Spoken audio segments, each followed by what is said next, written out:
Hi all, I have another very interesting game to show you from the chess Olympiad. Now this was actually played in round 2, and checking the chess results website, so United States of America were playing Scotland and Nakamura was playing actually board 2. The USA team had Caruana on board 1 for this match, Nakamura on 2, Shankland, who I've beaten by the way on ICC Blitz, it's on the channel, is on board 3, Ray Robson on board 4. So Scotland outgunned actually. They have Greet and IM 2-4-5-5. John Shaw, he is a GM but he's 2-4-5-4. There's a big rating gulf between the two grandmasters. Colin McNabb 2-4-3-4, and they have Scotland have an FM actually on board 4 2-3-9-3, so they're outgunned. But let's see what happened in this particular game. E4 from Nakamura. We have the Scandinavian defense centre counter by John Shaw. E takes, Queen takes, Knight C3, and actually most common seems to be Queen A5, but Queen D8 was played here. I think this is a little bit less popular than Queen A5. So we have D4, Knight F6, Bishop C4, and now a very interesting move, A6. It's got some very interesting ideas of playing for a C5 and B5 potentially. Because note here that when black plays C5, it's difficult for white to actually defend that pawn with another pawn. The knight's blocking the C pawn. So a very interesting move actually, A6. Quite common is also played in this position the move C6. So like this position where black can look forward to a closed position. He might be behind in development, but sorry, not a closed position, kind of a solid position. It looks like a solid position. So anyway, after A6, the most usual response is actually to play a routine looking knight F3. Nakamura didn't do this. After knight F3, an example, B5, bishop B3, and now we see this C5 idea, threatening C4. And if taking, I think this is okay for black. Black's going to get his pawn back and be okay. He'll actually look forward to maybe even fianchettoing the C8 bishop. So very, very interesting line. Very, very interesting, this A6, if knight F3 was played. But Nakamura is sidestepping this, maybe to slight annoyance of John Shaw. He plays bishop G5. This is a rarer move. What was it? One of Tarash's sayings, knight before bishops. The knights developed before the bishops, but here the bishops developed straight off the bat. We have H6, and this move doesn't help development, of course, and it also encourages white to literally like just double the pawns, and maybe once the pawns are doubled, Nakamura did double the pawns. Here structurally the F5 square is a bit weaker than usual, because not just because it's an ideal blockade in front of the pawns, as Nimzovich would say. He often said your favorite places for blockading a knight, so ideally look at, in front of double pawns. But here, because of H6, imagine a knight goes there later, it's difficult to evict it usually. So anyway, we see knight F3, and now bishop B4. So black's going to consider doubling white's pawns over here. Very interesting situation. Both sides have doubled each other's pawns, giving up a bishop in the process. So we have the same coloured bishop now for both sides. But which double pawn complex is more exploitable here? Usually it's more danger for the side which doesn't have the initiative. The first to exploit would be the player with the initiative. Now here there is a little bit of pressure on black's position, rook e1.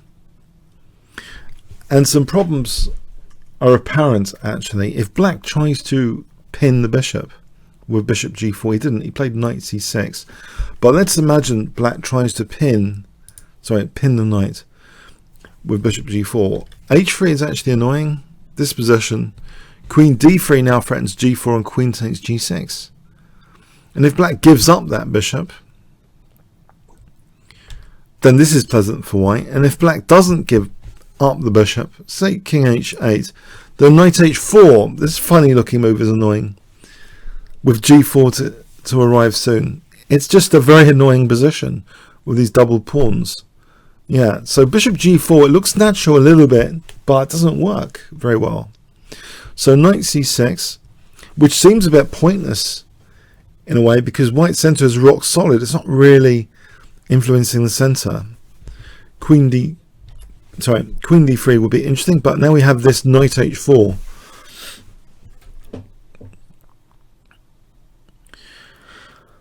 So that looks at the f5 square, and also look at that pinned pawn on f7. That's another tactical issue with the bishop here.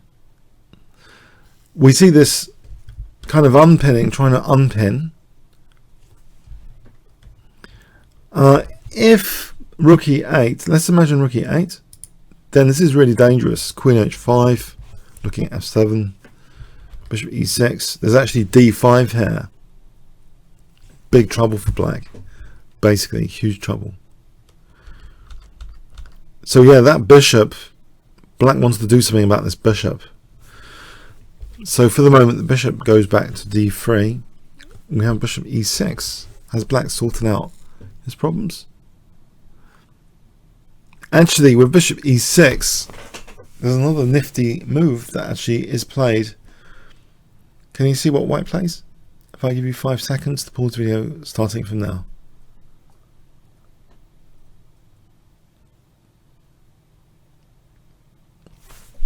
Okay, knight g6. Yeah, this bishop's a bit actually loose if it's relying on the f pawn.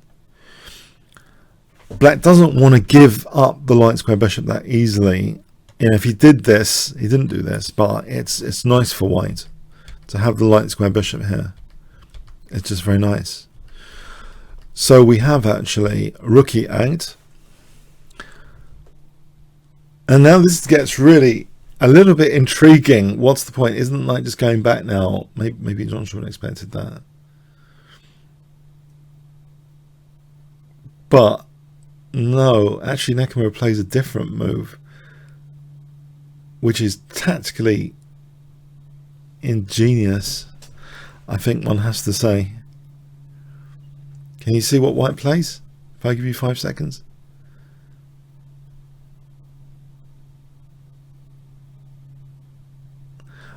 Okay, Queen h5. It does quite a few things actually. Initially, I mean, you can see it's actually hitting the knight on a5 here. But what about this knight sack? Black actually shielded the knight with c5 in this position. But let's imagine for a moment black took on g6. Bishop takes g6 is interesting, and you might not see the immediate threat here. It's not just about the knight on a5. There's another threat in this position. If rook e7, as an example, bang, rook takes e6, and then this is great for white after bishop f7. Yeah, very nice for white. The light squares have had it in black's position. So yeah, this sets up a load of tactical ideas, Queen h5. And I believe, by the way, this is the strongest idea. This is what Nakamura, I believe, intended. Because if he plays Queen takes g6, black just defends with Queen d6. There's nothing to be gained from the check. Yeah, it seems. And if he did play Queen takes a5, I think this is about equal. I believe the idea has to be bishop takes g6. It looks absolutely the strongest idea. But anyway, we see c5. Knight goes back to f4. c4. But the bishop doesn't humbly retreat. Goes to e4. Looking at both directions. Queen c7. Okay, looks at the knight on f4. That's supported with g3. Rook ad8. Now white builds up on the e file. Rook e3. b6. We have rook a e1 building up on this e file. Queen d6. And Has black sorted out his problems here?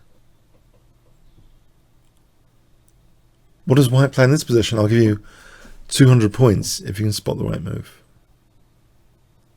It's the final move which actually ends the game.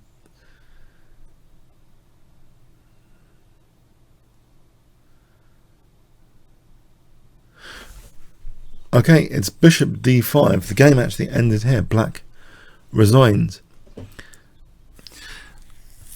So let's have a look a little bit at this final position. So the game ended here. First of all, it should be pointed out, if Nakamura hadn't played bishop d5, but instead bishop f5, this looks like dangerous pressure as well, but black would have bishop d7. And there's no problem on f7. The way Nakamura's played this is to use bishop d5, because he's got his queen here, it's coordinating on f7. There's no bishop d7. So on bishop d7 we would just play queen takes, for example, and that's a forced mate in 6. After rook takes, yeah, it's just dropping material and actually getting mated, in fact. So what else in this position? Let's say knight c6. Here actually white could break through with rook takes e6. All of white's pieces here, well, apart from the queen, are looking at e6. It's logical. This position here is intriguing because, okay, the exchange down, but look how weak black is on the light squares. Now say here, then there's queen f7, checkmate, and say king h8, we have knight g6 check, and here queen f5 is completely winning. There's going to be an unstoppable, it looks like a completely unstoppable, unless black gives up the queen, this double check and then mating on h7. So for example, rook e8, double check, forcing the king to move, and then queen h7. Yeah, it's all pretty vicious. So that's like knight c6. That could have happened on knight c6, potentially. So we're talking about move 21 here, after bishop d5, if knight c6. So if king h8, well, we're just taking on e6 here. On king f8, what we can do here is just take on e6, and again take on e6. This position, although black is only a pawn down, it's his king safety. Queen g6 is going into to attack the black king potentially. So it's got the threat of queen h7, and say king g8. Rook takes e8 is winning the rook. Say knight b7. Sorry. So the king's got to hold e8, so say knight b7.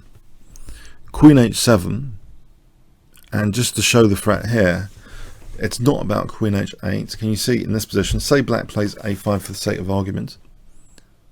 Can you see what white plays here, which is a forced checkmate? Well, nearly a forced checkmate. It's the strongest move. What would white play here if I give you 5 seconds?